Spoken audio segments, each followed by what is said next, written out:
everyone! So in this video I will be reading a new book. I know I've kind of been talking about that I might, start reading a series by E.L. James that goes along with the 50 Shades of Grey series. It's Grey, which is in Christian Grey's point of view instead of Anastasia Steele's point of view, like the 50 Shades of Grey novels are. And I will be also reading Harry Potter at some point, this first book. It won't be in this video, but because I've had it requested, and because, Fantastic Beasts and Where to Find Them, The Crimes of Grindelwald just came out not too long ago, and I thought it was awesome. It kind of got me in the mood for Harry Potter. So I might read some of that. Not that I've forgotten any of the other requests. I will get to them, just not right now. But this is the book that we are going to start reading. So everybody knows, or has heard of, or may have read 50 Shades of Grey, 50 Shades Darker, and 50 Shades Freed by E.L. James. I thought they were fantastic. Some people can't stand them. It just depends, but that's the same with any book. If you like it, listen. If you don't, then listen to something else. I'm a huge believer in that. I love all books. This is more of an adult read, so I will have to put it on the channel. When I post it, I hope I can figure out how to do like I guess age restriction something or whatever. And I'm gonna say I'm probably gonna do 18 and up, just because I don't want to cause any controversy or anything on YouTube or like on my channel, because I want to be able to read for all age groups, genres, maybe even horror. Who knows? Maybe I'll get there one day. But yeah, so I will be doing a Q&A tomorrow. So, and I probably will post this video today, even though it's not its day. It's usually for, it's gonna be probably a Wednesday read or a Thursday. I haven't quite figured out exactly the days. I know that Tuesdays will be for the Pittacus Lore series I'm doing. I think Mondays will be for Stalking Jack the Ripper that I'm doing by Carrie Maniscalco. Then I'd say probably Wednesdays. No, well, maybe Wednesdays for Grey. So we'll get a special, 2-video day today, just because it's the first time reading it and I want to kind of put it out there. But Wednesdays will be for Grey. Thursdays will be for Harry Potter by J.K. Rowling. So it'll be, or J.K. Rowling. I'm not really sure how you, yeah, I'm not sure what she prefers, but, and then Fridays will be the Holy Bible that I'm reading. So then that way, it's closer to the weekend. I know it's not on Sunday, but it's closer to the weekend, so, it kind of works out. But, I think that's all I'm going to be reading for now, will be these 5 books. And it's their long series. Well, the Bible isn't a series, but it is very, very long. So, anyway, I'm going to start reading a very adult spicy novel, because it is the one that not many, I would think it's less known, unless you're a super diehard fan of the 50 Shades of Grey series, like I am. But we're going to read the books in Christian's point of view, which the first one is Grey, the second one is Darker, and the third one will be Freed. It's not out yet, but I can't wait. So anyway, I'm going to read the back. Grey by E.L. James. Let's see. Christian Grey exercises control in all things. His world is neat, disciplined, and utterly empty, until the day that Anastasia Steele falls into his office in a tangle of shapely limbs and tumbling brown hair. He tries to forget her, but instead is swept up in a storm of emotion he cannot comprehend and cannot resist. Unlike any woman he has known before, shy, unworldly Anna seems to see right through him, past the business prodigy and the penthouse lifestyle to Christian's cold, wounded heart. Will being with Anna dispel the horrors of his childhood that haunt Christian every night? Or will his dark sexual desires, his compulsion to control, and the self-loathing that fills his soul drive this girl away and destroy the fragile hope she offers him? Yes. So if you don't know already, this does have some very explicit sexual acts. There's language, there's nudity, that like all those R-rated, X-rated tags. It's kind of in this. And there is BDSM.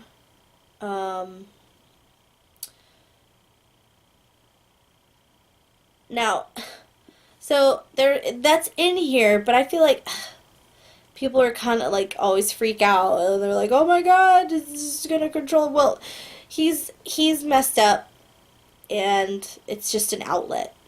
It's an outlet for him. It's not like he's not evil with it. He doesn't try to like hurt her. It's more about like giving pleasure, I guess, instead of like just taking.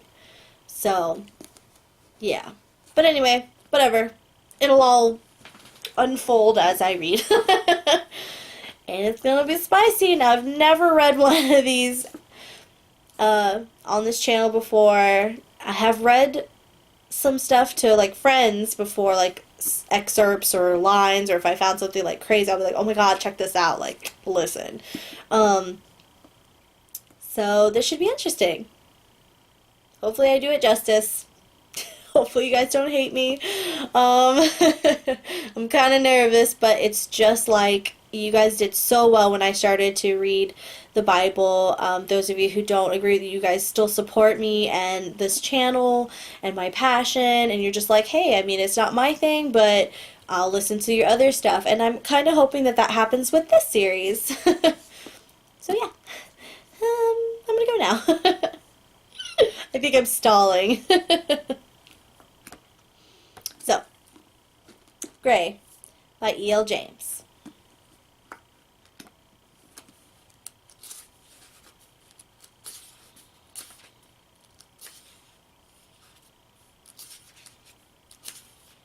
Okay. There are not chapters in these books. They're more like, I guess, kind of like journal entries. As you can see, it's like a date here. So that's what I'll do. I'm going to say, you know, the date. I'm going to call them chapters, but they're not actually like labeled as chapters. But yeah. So anyway, chapter 1. Monday, May 9th, 2011. I have 3 cars. They go fast across the floor. So fast. One is red, one is green, one is yellow. I like the green one. It's the best. Mommy likes them too. I like when Mommy plays with the cars and me. The red is her best. Today she sits on the couch staring at the wall. The green car flies into the rug. The red car follows. Then the yellow. Crash! But Mommy doesn't see. I do it again. Crash! But the green... Oh. I aim the green car at her feet, but the green car goes under the couch. I can't reach it. My hand is too big for the gap. Mommy doesn't see. I want my green car, but Mommy stays on the couch staring at the wall. Mommy, my car. She doesn't hear me. Mommy. I pull her hand and she lies back and closes her eyes. Not now, Maggot. Not now, she says. My green car stays under the couch. It's always under the couch. I can see it, but I can't reach it. My green car is fuzzy, covered in gray fur and dirt. I want it back, but I can't reach it. I can never reach it. My green car is lost, and I can never play with it again. I open my eyes and my dream fades in the early morning light. What the hell was that about? I grasp at the fragments as they recede, but fail to catch any of them. Dismissing it like I do most mornings, I climb out of bed and find some newly laundered sweats in my walk-in closet. Outside, a leaden sky promises rain, and I'm not in the mood to be rained on during my run today. I head upstairs to my gym, switch on the TV for the morning business news, and step onto the treadmill. My thoughts stray to the day. I've nothing but meetings, though I'm seeing my personal trainer later for a workout at my office. Bastille. Bastille. Bastille? Bastille is always a welcome challenge. Maybe I should call Elena. Yeah, maybe. We can do dinner later this week. I stop the treadmill, breathless, and head down to the shower to start another monotonous day. Tomorrow, I muttered, dismissing Claude Bastille as he stands at the threshold to my office. Golf this week, Gray. Bastille grins with an easy arrogance, knowing that his victory on the golf course is assured. I scowl at him as he turns and leaves. His parting words rub salt into my wounds, because despite my heroic attempts during our workout today, my personal trainer has kicked my ass. Bastille is the only one who can beat me, and now he wants another pound of flesh on the golf course. I detest golf, but so much business is done on the fairways I have to endure his lessons there, too. And though I hate to admit it, playing against Bastille, I'm going to say Bastille, my bad, because I just think it sounds better, does improve my game. As I stare out the window at the Seattle skyline, the familiar ennui seeps unwelcome. Sorry, I'm making so many mistakes. I think it's because I'm nervous. 'Cause it's the first time I've read something like this, so give me a little bit to kind of get into the swing of it, and then I should stop making so many mistakes. Okay, bye. I'm gonna go to read it now. Okay. Okay. As I stare out the window at the Seattle skyline... Oops, I went too far. Oh, God. I'm going to just start there. My bad. As I stare out the window at the Seattle skyline, the familiar ennui seeps unwelcome into my consciousness. My mood is as flat and gray as the weather. My days are blending together with no distinction, and I need some kind of diversion. I've worked all weekend, and now, in the continued confines of my office, I am restless. I shouldn't feel this way, not after several bouts with Bastille, but I do. I frown. The sobering truth is that the only thing to capture my interest recently has been my decision to send 2 freighters of cargo to Sudan. This reminds me. Ross is supposed to come back to me with numbers and logistics. What the hell is keeping her? I check my schedule and reach for the phone. Damn. I have to endure an interview with the persistent Miss Kavanagh for the WSU student newspaper. Why the hell did I agree to this? I loathe interviews, inane questions from ill-informed, envious people intent on probing my private life. And she's a student. The phone buzzes. Yes, I snap at Andrea, as if she's to blame. At least I can keep this interview short. Miss Anastasia Steele is here to see you, Mr. Gray. Steele? I was expecting Catherine Kavanagh. It's Miss Anastasia Steele who's here, sir. I hate the unexpected. Show her in. Well, Miss Kavanagh is unavailable. I know her father, Eamon, the owner of Kavanagh Media. We've done business together, and he seems like a shrewd operator and a rational human being. This interview is a favor to him, one that I mean to cash in on later when it suits me. And I have to admit I was vaguely curious about his daughter, interested to see if the apple has fallen far from the tree. A commotion at the door brings me to my feet as a whirl of long chestnut hair, pale limbs, and brown boots dives headfirst into my office. Repressing my natural annoyance at such clumsiness, I hurry over to the girl, who has landed on her hands and knees on the floor. Clasping slim shoulders, I help her to her feet. Clear, embarrassed eyes meet mine and halt me in my tracks. They are the most extraordinary color, powder blue and guileless, and for one awful moment I think she can see right through me, and I'm left exposed. The thought is unnerving, so I dismiss it immediately. She has a small, sweet face that is blushing now, an innocent pale rose. I wonder briefly if all Her skin is like that, flawless, and what it would look like pink and warm from the bite of a cane. Damn. I stop my wayward thoughts, alarmed at their direction. What the hell are you thinking, Gray? This girl is much too young. She gapes at me, and I resist rolling my eyes. Yeah, baby. It's just the face, and it's only skin deep. I need to dispel that admiring look from those eyes, but let's have some fun in the process.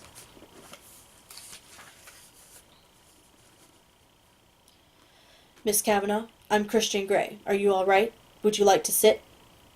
There's that blush again. In command, once more I study her.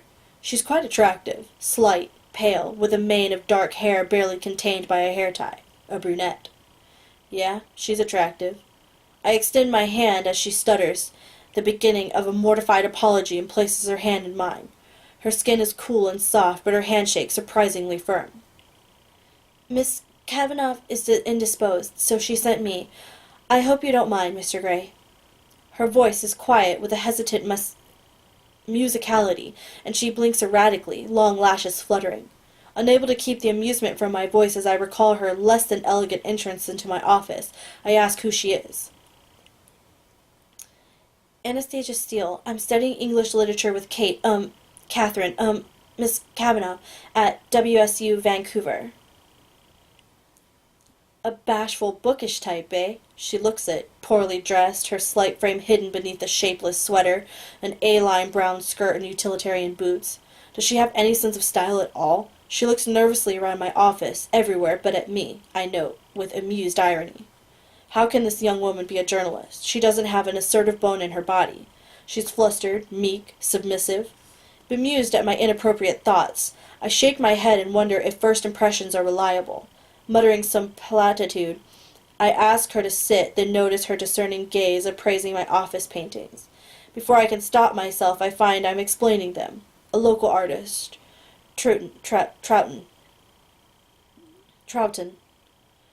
They're lovely. Raising the ordinary to extraordinary, she says dreamily, lost in the exquisite, fine artistry of Thornton's work. Her profile is delicate, an upturned nose, soft, full lips, and in her words, she has captured my sentiments exactly, raising the ordinary to extraordinary. It's a keen observation. Miss Steele is bright. I agree and watch, fascinated, as that flush creeps slowly over her skin once more. As I sit down opposite her, I try to bridle my thoughts. She fishes some crumpled sheets of paper and a digital recorder out of her large bag.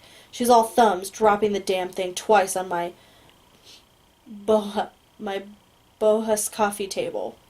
It's obvious she's never done this before, but for some reason I can't fathom, I find it amusing. Under normal circumstances, her maladroitness would irritate the hell out of me, but now I hide my smile beneath my index finger and resist the urge to set it up for her myself.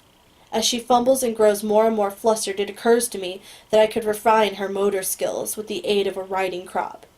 Adeptly used, it can bring even the most skittish to heel. The errant thoughts makes me shift in my chair. She peeks up at me and bites down on her full bottom lip. Fuck! How did I not notice how inviting that mouth is? Sorry, I'm not used to this. I can tell, baby, but right now I don't give a damn because I can't take my eyes off your mouth. Take all the time you need, Miss Steele. I need another moment to marshal my wayward thoughts. Gray, stop this now. Do you mind if I record your answers? She asks, her face candid and expectant. I want to laugh. After you've taken so much trouble to set up the recorder, you ask me now? She blinks, her eyes large and lost for a moment, and I'm overcome by an unfamiliar twinge of guilt. Stop being such a shit, Gray. No, I don't mind. I don't want to be responsible for that look. Did Miss Kavanagh explain what the interview was for? Yes, to appear in the graduation issue of the student newspaper, as I shall be giving the commencement address at this year's graduation ceremony. Why the hell have I agreed to do that? I don't know. Why the hell I've agreed to do that, I don't know. Sam in PR tells me that WSU's Environmental Science Department needs the publicity in order to attract additional funding to match the grant I've given them, and Sam will go to any lengths for media exposure. Miss Steele blinks once more, as if this is news to her, and she looks disapproving. Hasn't she done any background work for this interview? She should know this. The thought cools my blood. It's displeasing. Not what I expect from someone who's imposing on my time. Good. I have some questions, Mr. Gray. She tucks a lock of hair behind her ear, distracting me from my annoyance. I thought you might, I say dryly. Let's make her squirm. Obligingly, she does, then pulls herself upright and squares her small shoulders. She means business. Leaning forward, she presses the start button on the recorder and frowns as she glances down at her crumpled notes. You're very young to have amassed such an empire. To what do you owe your success? Surely she can do better than this. What a dull question. Not one iota of originality. It's disappointing. I trot out my usual response about having exceptional people working for me, people I trust, insofar as I trust anyone, and pay well, blah, blah, blah. But Miss Steele, the simple fact is, I'm brilliant at what I do. For me, it's like falling off a log, buying, ailing, mismanaged companies and fixing them, keeping some, or, if they're really broken, stripping their assets and selling them off to the highest bidder. It's simply a question of knowing the difference between the two, and invariably it comes down to the people in charge. To succeed in business, you need good people, and I can judge a person better than most. Maybe you're just lucky, she says quietly. Lucky? A frisson of annoyance runs through me. Lucky? How dare she? She looks unassuming and quiet, but this question? No one has ever suggested that I was lucky. Hard work, bringing people with me, keeping a close watch on them, and second-guessing them if I need to, and if they aren't up to the task, ditching them. That's what I do, and I do it well. It's nothing to do with luck. What the? Well, to hell with that. Flaunting my erudition, I quote the words of Andrew Carnegie, my favorite industrialist. The growth and development of people is the highest calling of leadership. You sound like a control freak, she says, and she's perfectly serious. What the hell? Maybe she can see through me. Control is my middle name, sweetheart. I glare at her, hoping to intimidate her. Oh, I exercise control in all things, Miss Steele, and I'd like to exercise it over you right here, right now. That attractive blush steals across her face, and she bites that lip again. I ramble on, trying to distract myself from her mouth. Besides, immense power is acquired by assuring yourself in your secret reveres that you were born to control things. Do you feel that you have immense power? She asks in a soft, soothing voice, but she arches a delicate brow with a look that conveys her censure. Is she deliberately trying to goad me? Is it her questions, her attitude, or the fact that I find her attractive that's pissing me off? My annoyance grows. I employ over 40,000 people. That gives me a certain sense of responsibility, power, if you will. If I were to decide I was no longer interested in the telecommunications business and sell, 20,000 people would struggle to make their mortgage payments after a month or so. Her mouth pops open at my response. That's more like it. Suck it up, baby. I feel my equilibrium returning. Don't you have a board to answer to? I own my company. I don't have to answer to a board. She should know this. And do you have any interests outside your work? She continues hastily, correctly gauging my reaction. She knows I'm pissed, and for some inexplicable reason, this pleases me. I have varied interests, Miss Steele, very varied. Images of her in assorted positions in my playroom flashed through my mind. Shackled on the cross, spread eagle on the four-poster, splayed over the whipping bench, and behold, there's that blush again. It's like a defense mechanism. But if you work so hard, what do you do to chill out? Chill out? Those words out of her smart mouth sound odd but amusing. Besides, when do I get time to chill out? She has no idea what I do, but she looks at me again with those ingenious, big eyes, and to my surprise I find myself considering her question. What do I do to chill out? Sailing? Flying? Fucking? Testing the limits of attractive brunettes like her, and bringing them to heel? The thought makes me shift in my seat, but I answer her smoothly, omitting a few favorite hobbies. You invest in manufacturing. Why, specifically?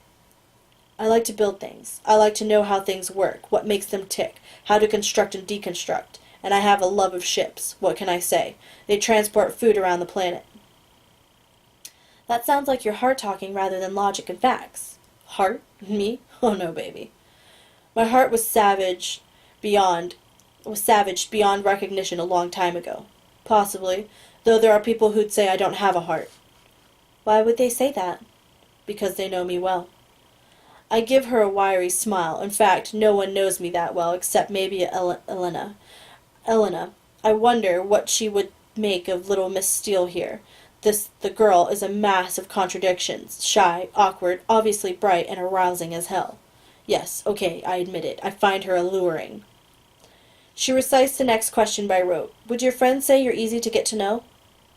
I'm a very private person. I go a long way to protect my privacy. I don't often give interviews. Doing what I do, living the life I've chosen, I need my privacy. Why did you agree to this one? Because I'm a benefactor of the university, and for all intents and purposes I couldn't get Miss Kavanaugh off my back.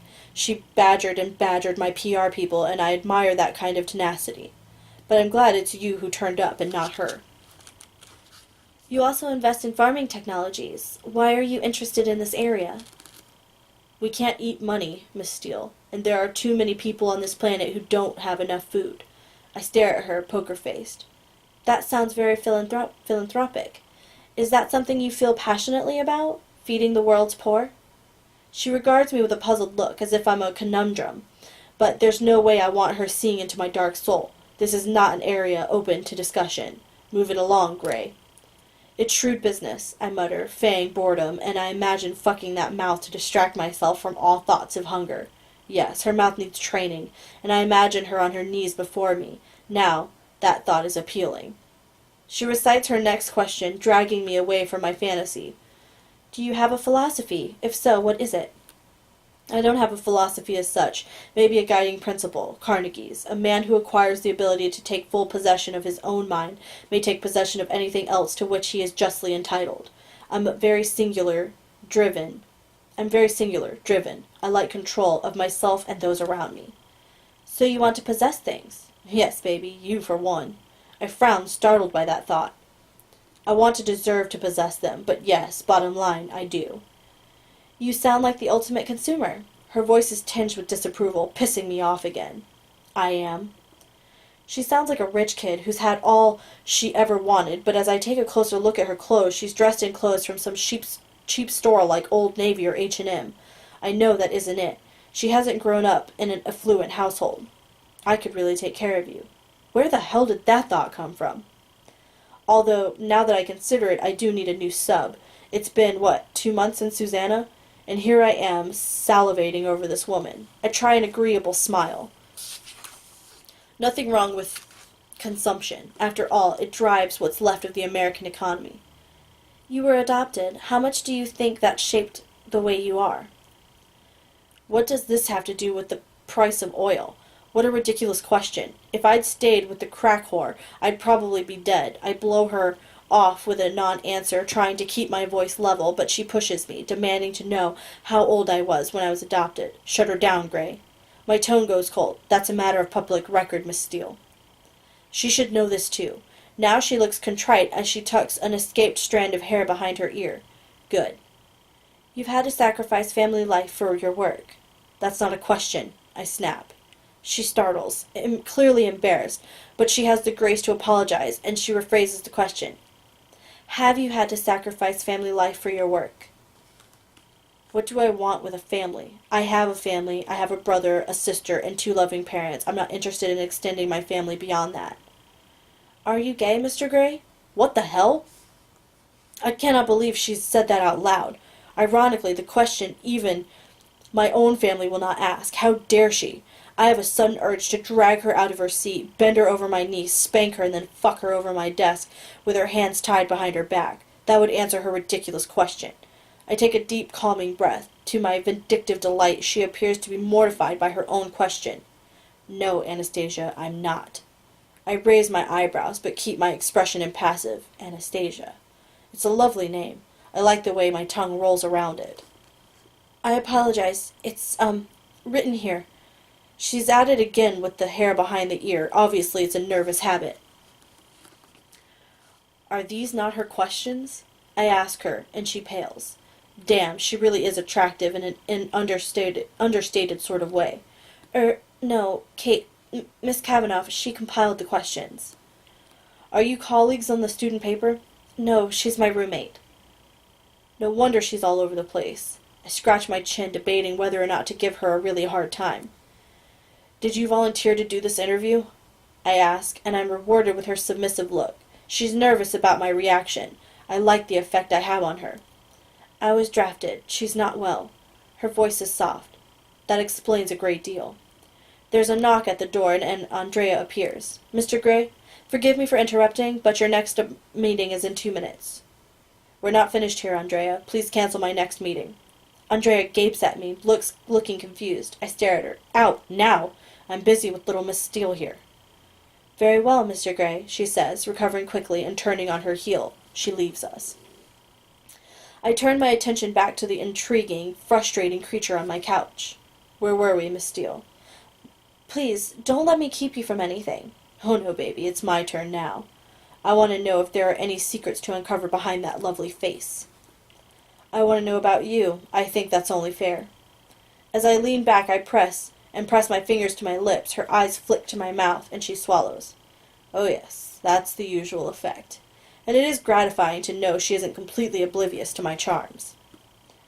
There's not much to know, she says, her blush returning. I'm intimidating her. What are your plans after you graduate? I haven't made any plans, Mr. Gray. I just need to get through my final exams. We run an excellent internship program here. What possessed me ever to say that? It's against the rules, Gray. Never fuck the staff, but you're not fucking this girl. She looks surprised, and her teeth sink into that lip again. Why is that so arousing? Oh, I'll bear that in mind, she replies, though I'm not sure I'd fit in here. Why do you say that? I ask. What's wrong with my company? It's obvious, isn't it? Not to me. I'm confounded by her response. She's flustered again as she reaches for the recorder. Shit, she's going. Mentally, I run through my schedule for that afternoon. There's nothing that won't keep. Would you like me to show you around? I'm sure you're far too busy, Mr. Gray, and I do have a long drive. You're driving back to Vancouver? I glance out the window. It's one hell of a drive, and it's raining. She shouldn't be driving in this weather, but I can't forbid her. The thought irritates me. Well, you'd better drive carefully. My voice is sterner than I intend. She fumbles with the recorder. She wants out of my office, and to my surprise, I don't want her to go.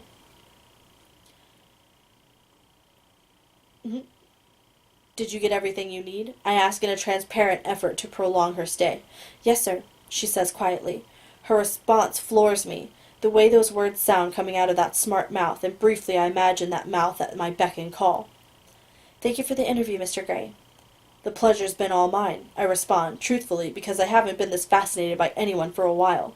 The thought is unsettling. She stands, and I extend my hand, eager to touch her. Until we meet again, Miss Steele. My voice is low as she places her hand in mine. Yes, I want to flog and fuck this girl in my playroom.